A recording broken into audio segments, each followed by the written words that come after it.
Hello, conspirators. Amanda here. I want to take a quick minute before the episode to tell you that we were nominated for an award, the Signal Award, in fact, which rewards excellence in podcasting. And we need your help to win the paranormal and horror category. So between now and October 17th, please help us out by going to vote.signalaward.com and put in multitude to help spirits, but also join the party and Pale Blue Pod win our categories. Thank you. And now enjoy the episode.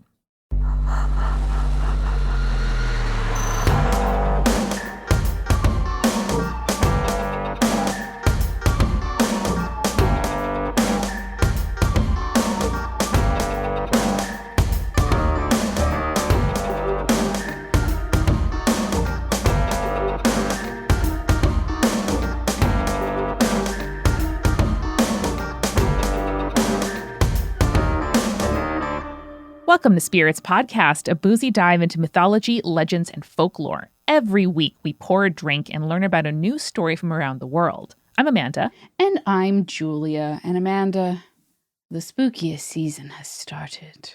Ooh. I'm locked in, baby. I wore a sweatshirt on my walk to work today. I couldn't be happier. Yeah, we accidentally both wore overalls today, and my overalls are like, fall has begun. And Amanda's like, please, summer, last one more day.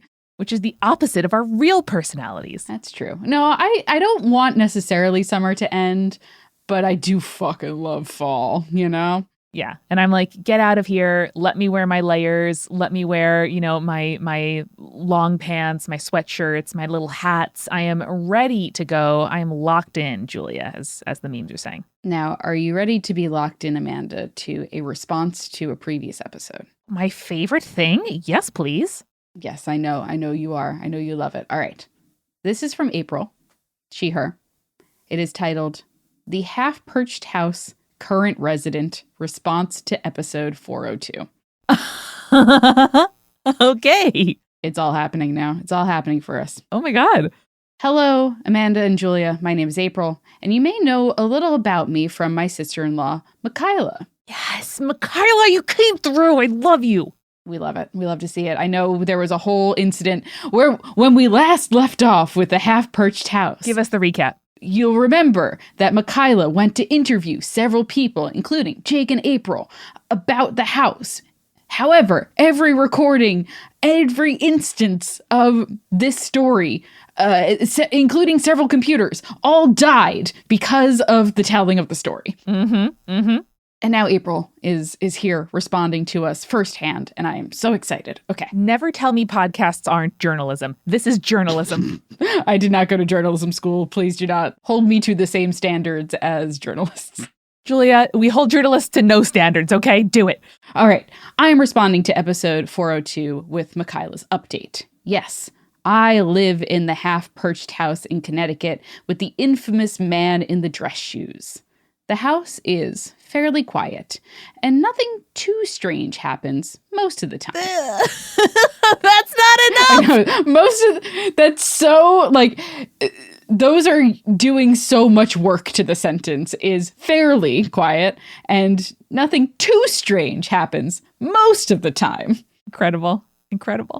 However, just as Michaela had mentioned, when we were discussing the man in the dress shoes before she came to visit and record our conversation, it was my phone that had mysteriously gone missing. Wow. So not even like the recording was static or the phone fritzed, but just outright missing. Well, Amanda, she continues, when I found it, it was under my couch, but it was broken. It looked as though someone took 2 fingers and pressed as hard as they could and broke the glass and some of the LED screen beneath it. What? Mm-hmm. This isn't like 2012 anymore. I feel myself getting forehead wrinkles. Okay. This isn't 2012 when putting your phone on the desk at the wrong angle could shatter the screen. Mm-hmm. Like, I dropped my phone in the bathtub yesterday. It's fine. We've proceeded quite a lot in phone technology, and that is bananas. Yeah, it's scary. It's scary and bad. Let's say that. The fact that this potential spirit can physically fuck up an iPhone. I'm assuming it's an iPhone, but it might not be. It could be an Android. Smartphone. A smartphone in a way that you can see it like that. Extremely scary. Do not like. Hate it. Please continue.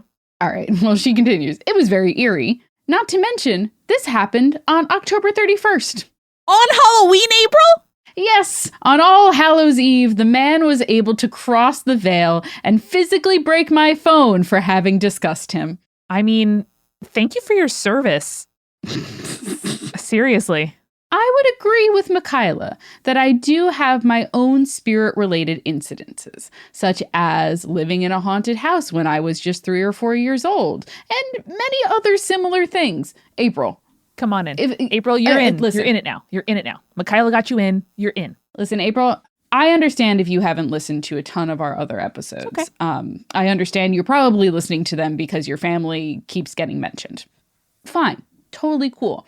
The thing is, whenever someone says a statement like that, I then have to follow it up with, you can't just say that. You have to tell us what the other incidents are. Mm-hmm. So please write in again. It doesn't have to be about the Half-Perched House. I want to hear your other similar incidents and what it was like as a 3 or 4 year old living in a haunted house. Yeah, April, you're like the partner of like a person who I am friends with in another area of life, or like one of my siblings, I started dating somebody and I'm like, wait, we're going to be friends though.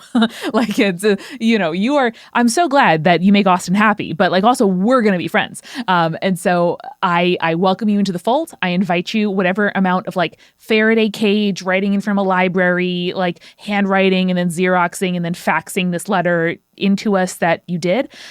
Please do it again because I need to know all about your stories. I would also recommend borrowing the laptop of someone you dislike so that if it breaks, like Jerf at work, just like, oh yeah, Jerf, let me just like use your computer real quick. Man, Jerf's just been really messing up the weekly reports. And so, I don't know, guess I'm just going to have to break his computer by talking about the man in the dress shoes, whatever. Mm-hmm. All right, to continue. To add to the occurrences, it is possible that Michaela and Jake are the ones with the connection to the man in the dress shoes because ever since her last visit to record our conversation, we have had nothing happen in the house. However, after recently speaking with her about her follow-up in episode 402, she mentioned that her work computer that she had wrote the story on had shorted and she had to call IT. This leads me to think that the man has attached himself to her or that he has lost power in the Half-Perched House. April, that's great. Sounds like wishful thinking on your behalf, but we'll continue. Julia, let's not forget that April's around Jake all day who's like, it's fine. It's fine. It's fine. I tried to blood curse a kid when I was a teenager, but it's probably fine. Whatever, it's fine. I survived. It's fine. I believe that the man in the dress shoes may have lost some power in the house because of all the friendly and protective spirits that dwell within. Oh, yeah. Okay. I feel like we didn't talk about any of the friendly, protectful spirits that are out there dwelling in this house, but I get it. Where like if he's losing the war, so to speak, right? Like if he's like he's ceding some ground to some like helpful spirits that want people to coexist with him peacefully, and then the man in the dress shoes is like, meh. Yes. Well, so April is very kind to give us some examples of who might be lurking around here, which is Michaela and Jake's grandfather's ashes, our family dog's ashes, and my own mother's ashes all reside in the house with us. And I truly believe that they protect us from any harmful spirits that visit. While unfortunate things have happened to some of the people that Jake spent time with in college, it is unclear whether it is due to a sinister spirit or just plain old life. For example, who can say why all of his college roommates have passed on over the years before some of them even reached 30? April, what are you talking about? Oh, Jake, baby, that's sad. That's sad, but also extremely cursed. Extremely cursed. Unlikely. Oh, boy. All for various reasons, she also adds onto here. Oh, no. Like, it's not just like everyone is, like, as an example, a kind of cliche example, but everyone got the Pharaoh's curse and now is dying because of that, like it's a 1950s movie. Nope, just various reasons. Damn. It is hard to say if the man in the dress shoes has followed Jake or is a presence for both him and Michaela. Yet, while nothing can be truly proven to be him or not, we know it is best to not invoke him while inside the house or especially close to All Hallows Eve. Mm-hmm. I also have used precaution in writing about him this time, also using my work computer rather than risking my own PC or cell phone. That's it. That's it. Especially since I do still live in the house. Your work is responsible for replacing that ThinkPad, not you. Yes, exactly. Well, if the man in the dress shoes decides to make his presence known once again, I will be happy to give you an update. One of these days, I may just write in about that haunted house that I used to live in as a child, for it is the reason I believe in the other world. Also, just a side note, Amanda and Julia, you have met me and Jake once at your Boston live shows. Fuck!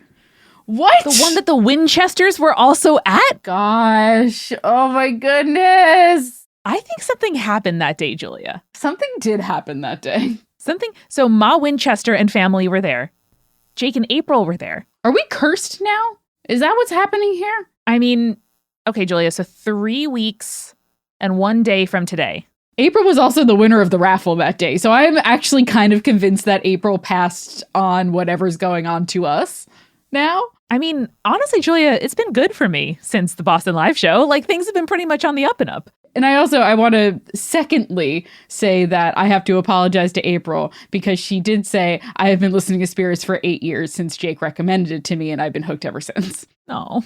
So I'm sorry I yelled at you before about needing to send in those emails. That's on me. I apologize. I mean, still send in the emails. It's like we got drunk and we're like, give me your number. And it's like, you've had my number, but I'm glad you want to text me now. Yes, exactly. That's exactly the vibe. It's like, we should be we should be following each other on Instagram. And you're like, we've been following each other on you for a while. We've been mutuals for like 3 years. What are you talking about? Tough. So I apologize. She finishes with, thank you for taking the time to read through this. It's been a pleasure being a longtime listener to your podcast. Until next time, stay creepy, stay cool. Incredible. I got really worked up on that one, and I apologize to the listeners for how worked up I am, but man, that was good. No, that's great. What I did want to point out, though, is, 3 weeks from the day this episode comes out is the eve of All Hallows So we Eve. have to see. And so I do need to know from April, from Jake, from Michaela, what's going on Halloween this year. Are you okay? Listen, Jake seems, and I mean this in the best way possible, reckless when it comes to the ghosts, so maybe you should do a quick summoning. I don't know. Jake seems great. Mm-hmm. Clearly, y'all have the taste to come to our live shows. This also makes that Boston live show, which otherwise had, I'm going to say, unpredictable vibes. Mm-hmm. The vibe is a little off. However, it is the live show at which the most people who have written into the podcast have physically attended. Yes, which either makes it blessed or cursed, and I don't know which. Maybe it couldn't deal with the combined weight of April, Jake, and the family Winchester. Yes, that's true. That is true. Oh, incredible, Julia. I'm sorry that I have to make you follow up that one, but what you got for me, Amanda? No, listen, it's that's fine. Mm-hmm. I have one. I like, Julia, when people write in with sort of like queries for us to solve, things that they've been debating with their like significant other or their friends. And they're like, we need to hear sort of the final judgment on this. Mm-hmm. And so this is such an email from Sam, she, her, titled, Handsy Ghost Doesn't Do Consent. Okay. Hey, spirits. My name is Sam, longtime listener. I've written to you before about some of the haunted happenings in my life, but today I wanted to tell you about a recent non-consensual encounter that my husband had with our friendly neighborhood ghost. Here's the thing, and I'm gonna preface this, and it might be a hot take, I'm not sure. I don't think a lot of ghosts are super into consent. I would agree with you. Part of me is like, I want to give these ghosts the benefit of the doubt. Being incorporeal makes it hard to get consent for a lot of things, but yeah. You know, they have to sometimes be persistent, I would say. They have to, like kind of whisper to you over and over until you hear it type of thing. But I feel like, the good ghost that we're looking for, does have patience. And if you firmly and kindly say no, then they go, no worries, and go away. Yes, we've talked about how politeness, usually ghosts respond well to it. So I'm curious what you're going to think of this, Julia. So Sam continues, my husband works night shifts, and he was sleeping while me and our 2-year-old son were playing outside for most of the morning one day. When he woke up later that afternoon, he said, did you come in and touch me while I was sleeping? I looked at him with a confused expression. No, I didn't. And he replied, I could have sworn you came in and lovingly placed your hand on my side while I was sleeping. I mean, sweet. Well, yes, the fact that the connotation he got from the touch is lovingly is posy. But yeah, okay. It's so classic horror movie too, is the disembodied hand or the feeling of a hand and then you turn around and no one's there. So I was floored because I had cleansed the house not too long before that.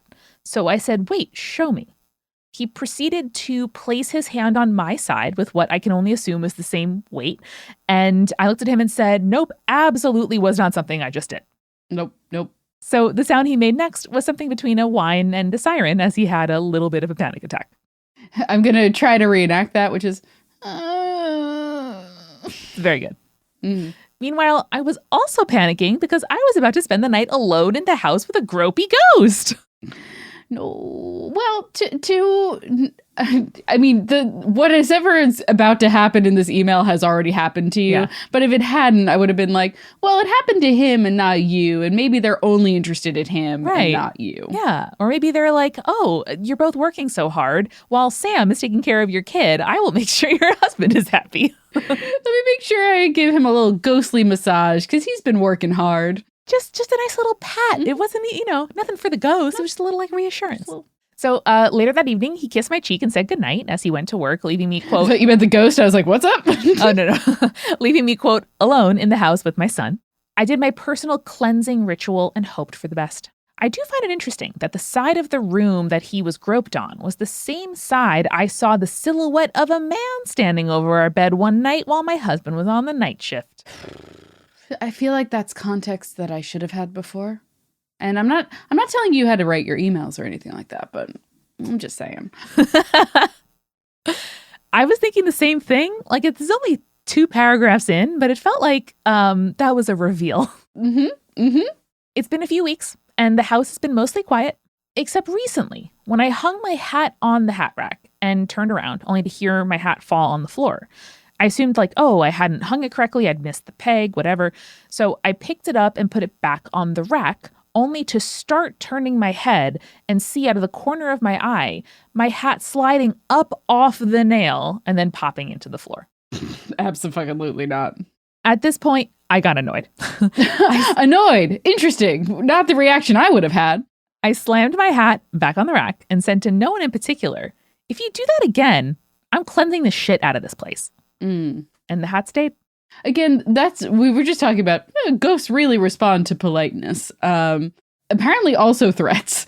A firm boundary doesn't always have to be delivered with, loving kindness. Sometimes it can just be like, hey, not okay. And it sounds like Sam has either reached that tonally or has successfully scared the ghosts off by using the word cleansing. Yeah.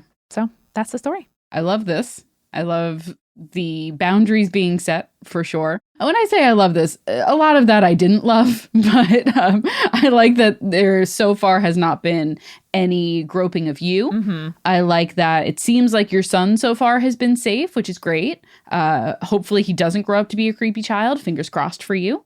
Yeah. But while we consider the ramifications of what happens to 2-year-olds growing up in creepy houses, why don't we very quickly grab our refill? Let's do it. Hello, everybody, and welcome to The Refill. Amanda here, and like I did at the top of the show, I want to let you know first and foremost that we've been nominated for an award. I can't believe it's October, it's spooky season, it's urban legends. Oh, I'm so excited. And we need your help to win a Signal Award.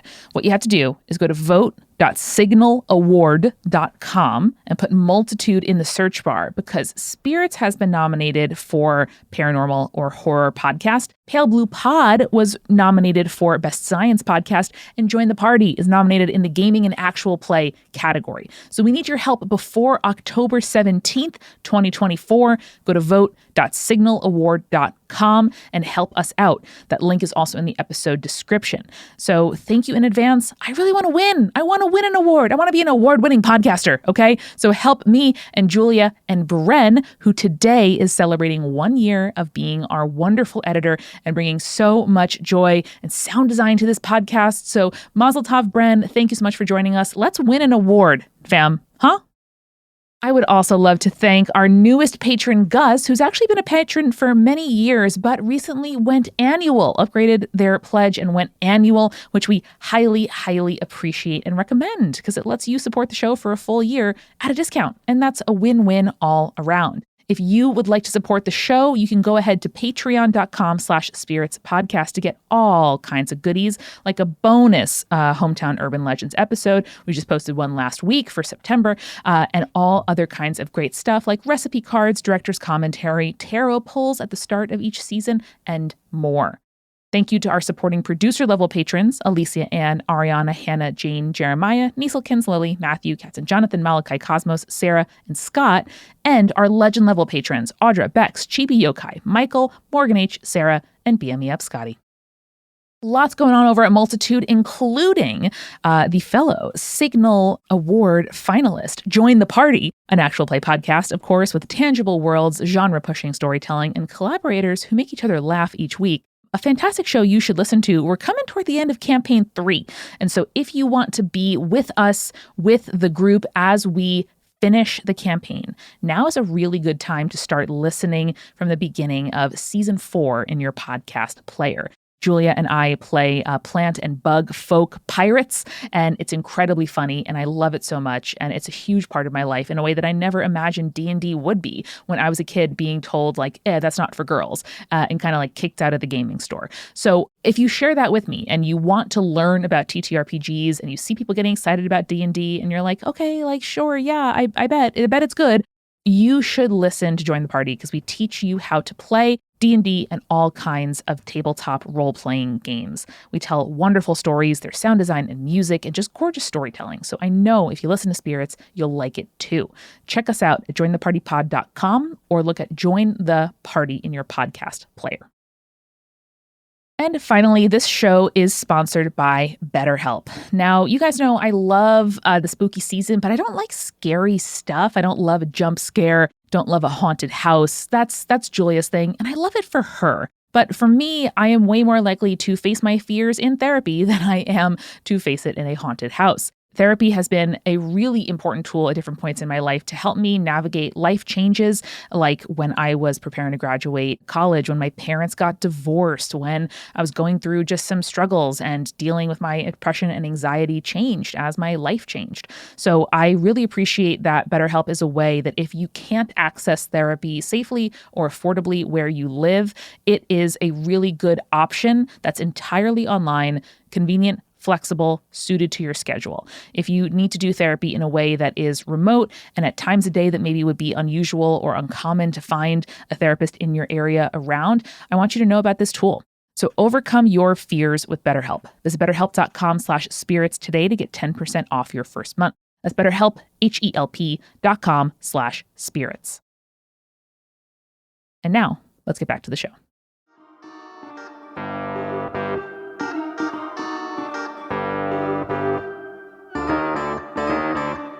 Amanda, we are back, and I gotta ask you, what have you been enjoying lately? Cocktails, mocktails, any sort of drink-wise? What's been doing it for you lately? Yesterday, I had a real craving for a fancy sandwich. So while I was working, Eric went out and got like nice smoked turkey, some prosciutto, some nice bread. Like every element was like a little nicer than normal. And something that he picked up was the half-sour cider from Brooklyn Cider House, which I really love. And it is so bubbly, and it is the perfect like dryness to crispness to like a little sweet, but not too sweet. It really is a very, very perfect apple cider. That sounds really, really good. I have been getting into the fall season. I really like this because like the two flavors of fall are apple and pumpkin, right? That's right. There is a bar near me that is currently doing one of my favorite drinks, which of the summer really, which is a rocket fuel, which for people who don't know what a rocket fuel is, it's basically like a pina colada, but then they do like a floater of 151 on top of it. Yum. because like it tastes like rocket fuel and it blasts you the fuck off. But a local bar near me is doing a pumpkin rocket fuel for the fall, and it is biz. it's good shit. What element is pumpkin? I think they swap out the coconut kind of pina colada flavor for like a pumpkin spice situation. I'm going to send you a link at the end of this, Amanda, so you can see the video of it, but it looks like so good. It's so good. I love that, especially because I feel like, more and more climate change, like September into early October is just sort of like extended summer. And so I love the idea of a frozen drink with fall flavors, like the frozen non-alcoholic apple cider slushy that we get at farmers markets most Saturdays in fall. Yeah, or just getting your pumpkin spice latte, but in the iced form. You know what I mean? That's all year round for me. The slushy in particular, next level. All right, Amanda, I am going to start us off on this back half with an email from D called How I Maybe Met the Ghost of an Alleged Assassin. Also, D put a couple of content warnings at the top here for murder, capital punishment, incarceration, colonialism, late-stage capitalism, creepy kids, and creepy adults. Hi, Amanda and Julia. I've been meaning to send this creepy tale for almost a year now, but my job has been draining me of most of my creative energy. Fair. Luckily, putting up my Halloween decorations has put me in a more cheerful, less exhausted, spooky storytelling mood. Before I begin, I'd like to say that I think of myself as a, quote, rationally superstitious person. If there's a perfectly logical explanation for a strange event, I'll accept it. But if there isn't, I'm more than happy to blame it on the supernatural. I feel very similar. I think that aligns well with my personal beliefs. I like it. It probably helps that my mom's side of the family has a reputation for seeing ghosts. My mom and I do ghost tours in nearly every city we travel to and often come home with no flash photos of vibrant orbs in pitch black vaults or translucent human faces peeking through doorways. We even had a run-in with 3 solid-bodied ghosts at a historic home in Savannah, Georgia, which wasn't even supposed to be haunted. Oh, damn. But that's a story for another time. You bring the fun. I know there's stories for another time. Just back-to-back emails. Just hit me up with all those emails. I know it's a little bit hard to write these, especially when they're meteor stories for meteor episodes, but I don't like waiting. I don't like waiting. It's like reading the first book in a series and then being like, I have to wait 3 years for the next one? Are you kidding me? Terrible. Julia, finished some series recently that are like 20 to 50 books long and started in some cases the early 90s, but usually the late 90s. And so when I catch up, I'm like, wait, you mean I just read 35 years worth of books and now I have to wait? Still wait? Oh no, I don't like that. I don't like it. So D continues, my story today begins in my hometown of Ottawa, Canada, a world capital with its fair share of ghosts. More specifically, in the Carleton County, I think this is pronounced jail, but it's spelled in the Canadian way. Yes, it is pronounced jail. Which is supposedly one of the most haunted buildings in North America. The British spelling in the name alone is haunting enough, because I've always thought that G-A-O-L looks an awful lot like ghoul. It does. Thankfully, we Canadians have since adopted the American spelling of J-A-I-L. I was about 31 when I learned that word was not pronounced gowl. I'm pretty sure I found out about it on this podcast. That's how you pronounce that word. Mm-hmm. So about last year. Yeah. Truly wild. After the old jail was shut down in the 1970s, partly due to the inhumane treatment of inmates. Fair. Let's shut that down. Mm-hmm. The Victorian-era building was converted into a hostel. To this day, guests can sleep in the former prison cells. The hostel owners used to let ghost tour groups and paranormal researchers explore that part of the building that hasn't been converted into guest rooms. I first visited this section on a haunted walking tour with my Girl Guide unit in the early 2000s. Why did our Girl Scouts not do cool shit like that? I mean, probably there are no cultural sites on Long Island, a mostly post-World War II suburb bedroom community, but... Amanda, we have Kings Park. We have haunted things here on Long Island. We could have done it. We should have done it. I'm just so mad. Why were your Girl Guides so much cooler than our Girl Scouts? That sucks. That's incredible. I also love that they're called guides. Like, guides to what? Like, to life? It's great. guide you on the trail to life, baby. Right? It's so good. What are we out there scouting? Who fucking knows? Who knows? It's been 20 years, but I still remember being equally freaked out and fascinated by the stories I heard.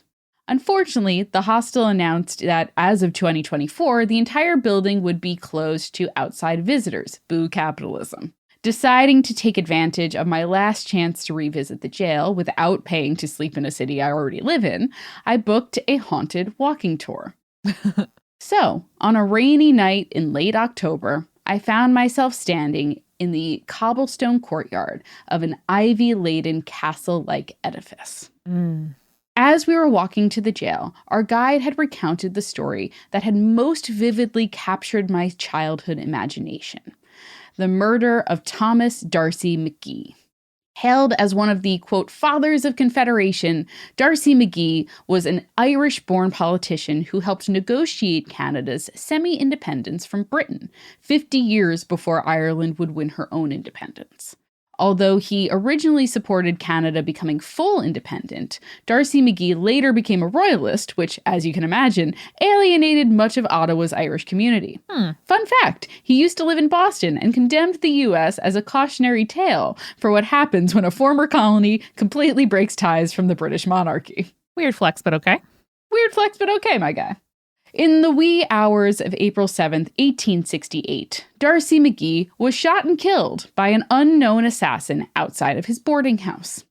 Anxious to arrest somebody, anybody, for the murder of a high-profile politician who just happened to be best buds with Canada's first prime minister, the police zeroed in on 28-year-old Patrick Whelan, an alleged Fenian, which is an Irish independent activist. Despite the lack of concrete evidence, some say witnesses were even bribed to testify against him, Whelan was charged, incarcerated, and later hanged on the grounds of the Carleton County Jail, steps away from where our group was currently gathered. Right up until the end, Whelan protested his innocence. His final words were a heart-wrenching, "God save Ireland and God save my soul." As our guide proceeded to regale us with accounts of security guards and other tour guides who allegedly met the ghost of Patrick Whelan, I happened to look up at a large, brightly lit window above the entrance to the jail. From my last visit, I recalled that behind this window was a trap door on which Whelan and other protesters stood before their execution.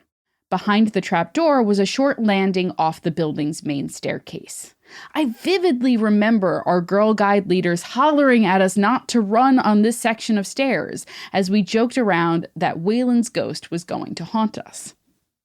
I mean, kind of the fun joke that girls would make in the 2000s, for sure, yeah. I mean, yeah. I was just about to return my full attention to the tour guide when I saw a shadow flit past the window at lightning speed. It was taller and thinner than a human silhouette, with almost a triangular head. Several seconds later, a series of normal human-shaped shadows moved at normal human pace across the window, one by one. At this point, several others in my group had started looking at the window. Catching our gaze, our tour guide laughed, reassuring us that those shadows were just the previous tour group. Oh, good. But I seriously had my doubts about that first shadow. Irregular head shape. Could a human really run that fast across such a short landing?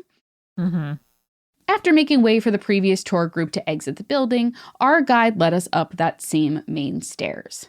First, he diverted us to a door off a different landing, where we toured what remained of the original cell blocks. Then, he brought us back toward the landing with the trap door, which, as I suspected, was much too short to run full speed across without smacking face first into the stone wall. To my discomfort, a noose was now hanging above the trap door, which was definitely not there when I visited with my fellow 8-year-olds. I love how they were like, the girl guides are coming. Okay, they can definitely walk over the trap door that will plummet you to your death, but just remove the noose. Like, a little in bad taste. Seems a little bad taste, yeah. Although the iron bars and plexiglass barrier were still in place to keep the overly curious away from the trap door, there was also a glass-paned wooden door in front of the barrier.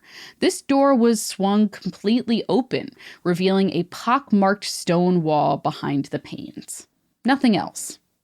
Up until this point, I hadn't taken as many photos as I normally do on a ghost tour. For one thing, visiting the jail as an adult and learning about the horrific treatment of the inmates had saddened me. In my mind, they were no longer ghostly boogeymen, but instead real people who had suffered injustice through our so-called justice system. For another, as an Irish Canadian who now knows more about British colonialism than I did as an 8-year-old, I had a lot more sympathy for Patrick Whelan. He at least deserved a fair trial before being hanged for a crime that he may not have even committed. But despite my misgivings, I was still morbidly curious, a ghost tour lover who couldn't resist the chance to catch something spooky on camera. So before stepping aside to make room for the others joining me on the landing, I snapped a quick photo of the trapdoor. Like the tour guide 20 years previously, our current guide mentioned that this landing was a main area where people have reported seeing or feeling a ghostly presence. Some have even felt a pair of hands pushing on their backs as they descend the staircase to and from that landing. I remember feeling hands on my back during the first visit, although those were probably another girl guide that was just trying to mess with me. I didn't feel any hands this time, but instead, at the end of the tour, as I was walking back to my car, I took a second look at the photo that I had taken. Do you remember that glass paneled door that I mentioned? I caught a portion of it at the top left panel of my shot of that trapdoor. In that panel was the wispy but unmistakable impression of a long, masculine face with an untrimmed beard and mustache. What? I immediately texted the photo to my mom, who used to be a Girl Guide leader and remembered the story from her many visits to the jail. I love that they every year this is a trip for the Girl Guides. That's awesome. Yep. She wrote back, "He looks just like Patrick Whelan." Mom, what? Enclosing the photo of Whelan's Wikipedia article where he sports mutton chops and an Abe Lincoln-style beard, though no mustache. But while the ghost was most likely a former inmate, I'm not 100% convinced that this is Whelan.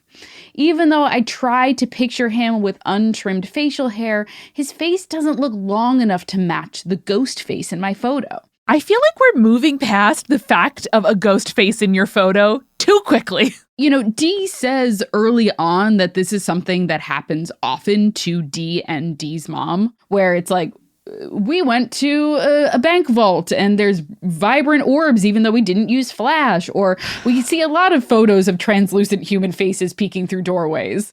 So I think this is kind of par for the course for Dee. You know, anything can become quotidian if you do it enough, Julia.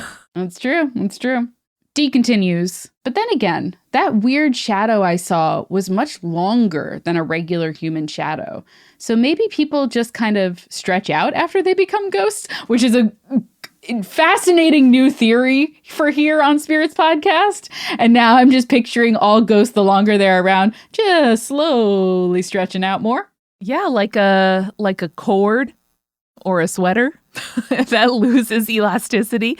Like, oh, Julia, we're in our 30s now, so we keep getting commercials about collagen, and maybe ghosts, you know, it starts with the collagen and it ends with like the space between molecules as your molecules start entropy style floating further and further away from each other. Now, Amanda, Dee has attached the ghostly photo and then also the Wikipedia page for Patrick Whelan so that we can make the decision on our own whether or not this is the same person. Would you like to go ahead and look at it? Yeah. Here is Patrick Whelan. Oh, yeah, I know. That's an Abe Lincoln beard for sure. And this is a picture of the ghost. Now, this was the trapdoor here. Ah, there's definitely some opacity there.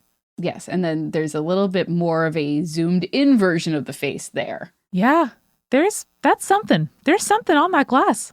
You can kind of see it. Yeah. Interesting. Creepy. That is creepy. Damn, dude.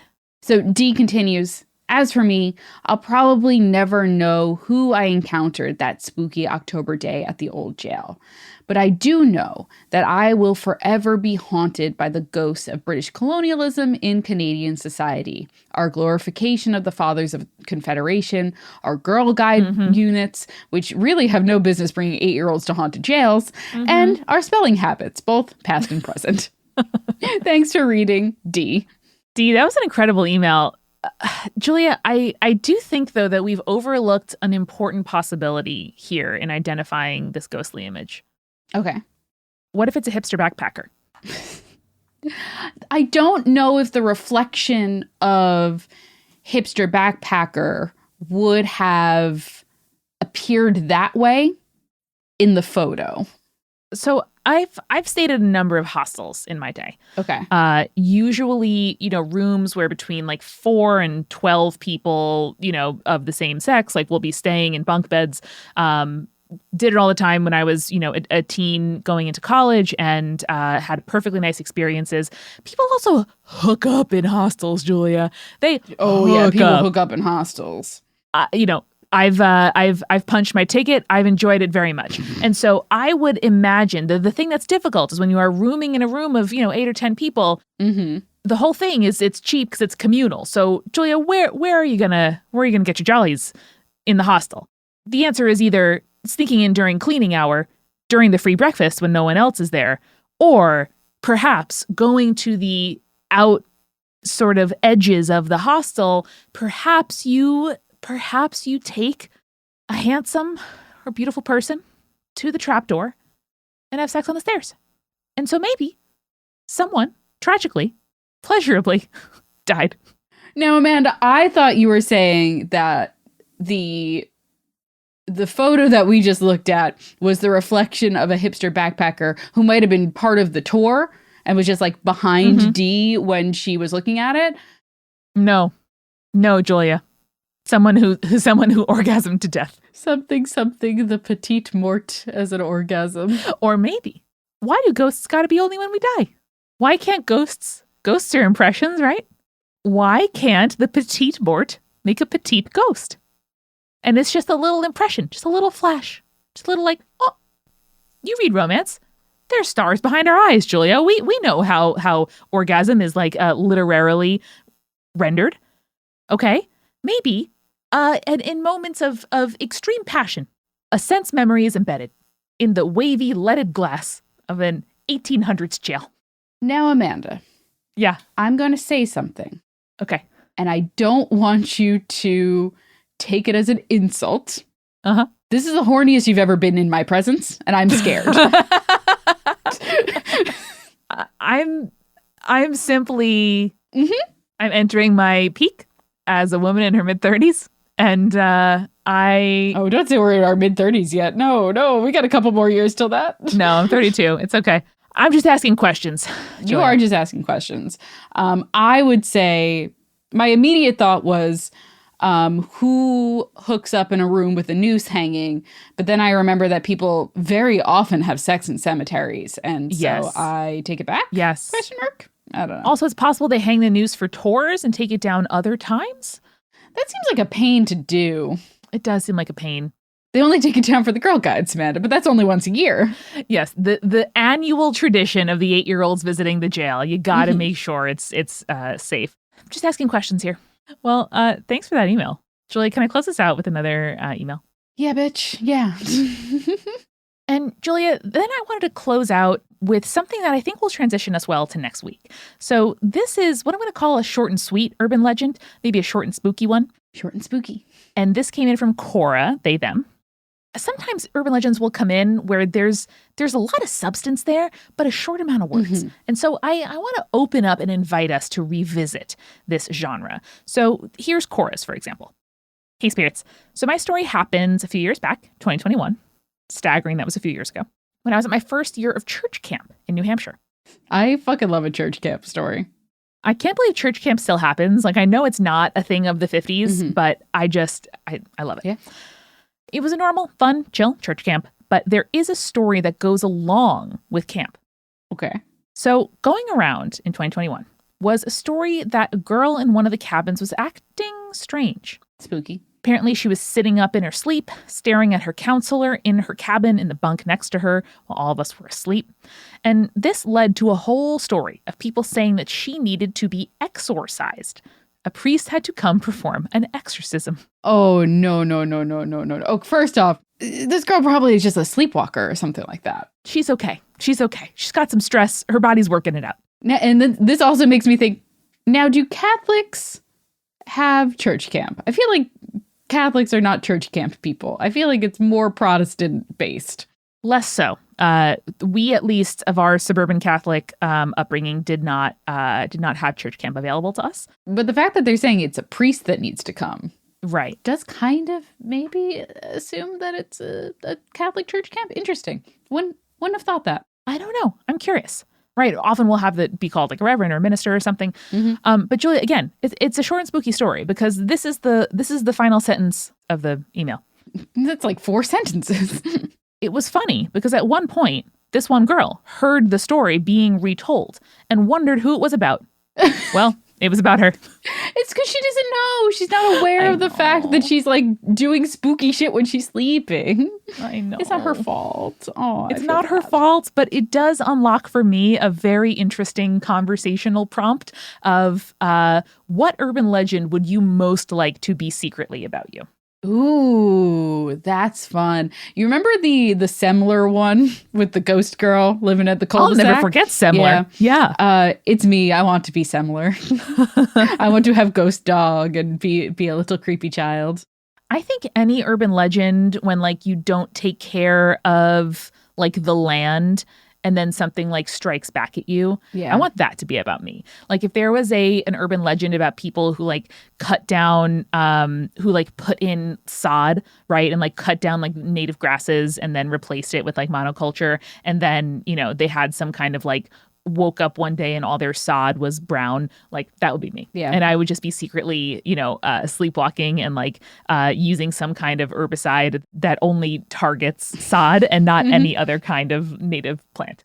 I like that for you. I like that it's also, well, because of your prompt, it has to be like an unconscious thing you're doing. So I really like the idea of you're like, you fuck this grass so hard that I'm dreaming about it and now I'm doing sleepwalking things.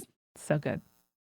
That is very good. And Amanda brings up a good point, which is a lot of times we do choose the emails that have like a lot of substance to them because it makes it more enjoyable. It makes it so that like you are really in the story with us and as we're telling them. But we don't really dig into the kind of short and spooky. I'm going to go short and spooky. That's the official title now. We don't really dig into the short and spooky ones. So next week's episode is going to be another Hometowns Urban Legend. I know we're not like, ooh, we're going a different schedule than we usually do. Back to back. But I really want to enjoy and honor and have like discussions, much like we just did, about these short and spooky stories. So next week, short and spooky Hometown Urban Legends. Get fucking ready for them. It's going to be fun. Folks, we cannot wait. And the next time that you are, Amanda, this is your fault. The next time you are having sex in a hostel that used to be a prison, remember, stay creepy. Stay cool.